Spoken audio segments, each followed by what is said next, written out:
Thank you, Mr. Deputy Speaker, and I want to pay tribute both to the Foreign Secretary and to the Shadow Foreign Secretary, I think, for the quality of their speeches that we've heard this afternoon. In the year since Vladimir Putin launched his vicious, unnecessary war in Ukraine, he has failed in almost all his objectives. He's failed to take Kiev, he's been sent scuttling from the Kharkiv region, he's been forced to evacuate Kherson, he has cost the lives of at least 60,000 Russian troops and with probably over 100,000 injured. In the areas he is occupied in Ukraine, he's created a new Flanders, fields of mud and trenches and blasted trees where months of high-intensity shelling and bloodshed produce gains that can be measured in yards. He's been forced to such desperate expedients as sending prisoners to the front or terrified members of ethnic minorities recruited from remote provinces. And as my right honourable friend, the Foreign Secretary, pointed out in his powerful speech, he is running pitifully low on the technically advanced weaponry that he increasingly needs. The seemingly irresistible force of the Russian military is breaking, Mr. Deputy Speaker, on the immovable object of Ukrainian resistance.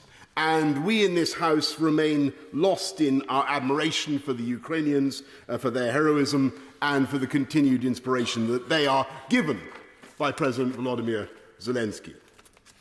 And yet it remains all too possible that Putin can still achieve something that he can call a victory. All that he needs to do is to hang on to some piece of land that he has conquered, and the signal will go around the world that aggression can pay and that borders can be changed by force. All he needs to do to claim some kind of victory is to continue the cynical policy he's followed since the first invasion of 2014, which the Shadow Foreign Secretary rightly dwelt on, to use his foothold in Ukraine to destabilise the whole country.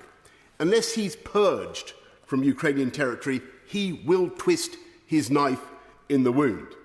He will bide his time, he will wait until he can attack again, he will continue to menace the lives of the Georgians, of the Moldovans, as the Honourable Member rightly pointed out, the Balts, and everyone living on the periphery of the old Soviet Empire.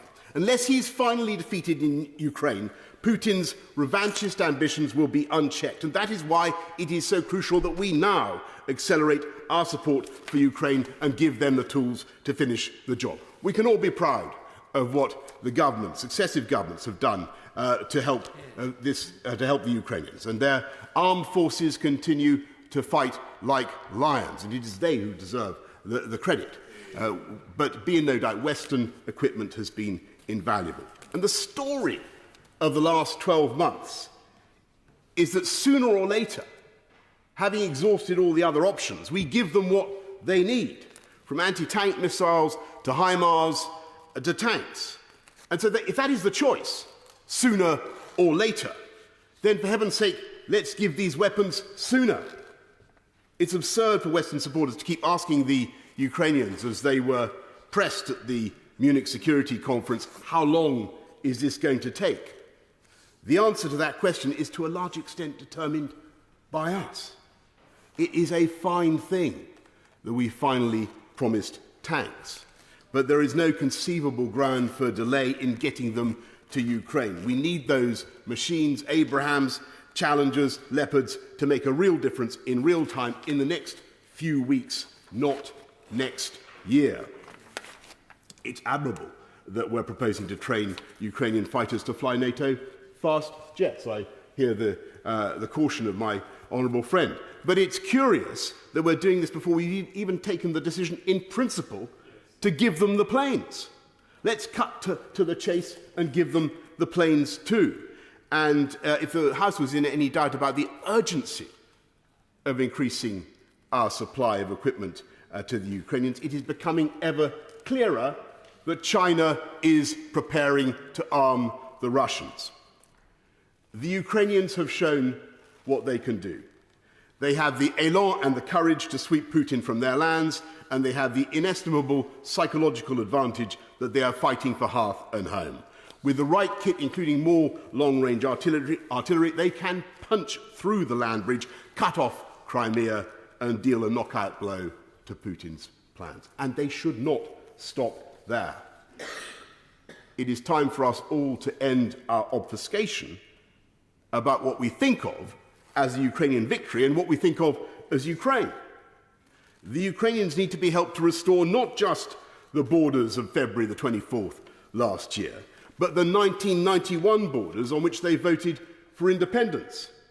It was the West's collective weakness in 2014, the effective acquiescence in Putin's aggression, which helped to convince him that he could launch an attack last year. And whatever the good intentions of the Normandy format, we cannot say that that process, that format, was a success, nor, frankly, can we say that the UK was right to absent ourselves from that format and from those discussions. And we must not make that mistake again.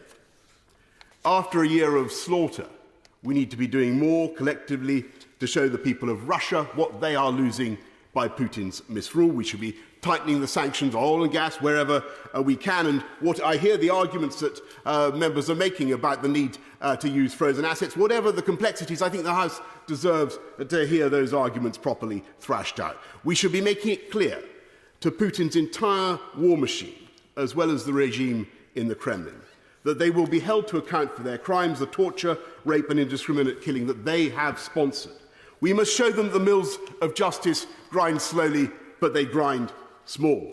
We should designate Russia as a state sponsor of terrorism, placing that country where it now rightly belongs in the list that includes Cuba, North Korea and Syria. And by the way, we should designate the infamous and bloodthirsty Wagner Group as a foreign terrorist organisation. It is a badge that is now richly deserved and long overdue. But above all, I'm just winding up, Mr. Speaker, but above all, we must give the Ukrainians what they need to win this war this year. By ensuring that Ukraine wins and that Putin fails, we are making the best and the most financially efficient investment in the long-term security, not just of the Euro-Atlantic area, but of the whole world. We all know that we in this country made a promise to Ukraine under the 1994 Budapest Memorandum when the Ukrainians gave up their vast nuclear arsenal. We said we would come to their aid in the event of an attack. Now is the time, finally, to do what we can to honour that promise. The Ukrainians are not just fighting for their freedom, but for the cause of freedom around the world. We should give them what they need, not next month, not next year, but now.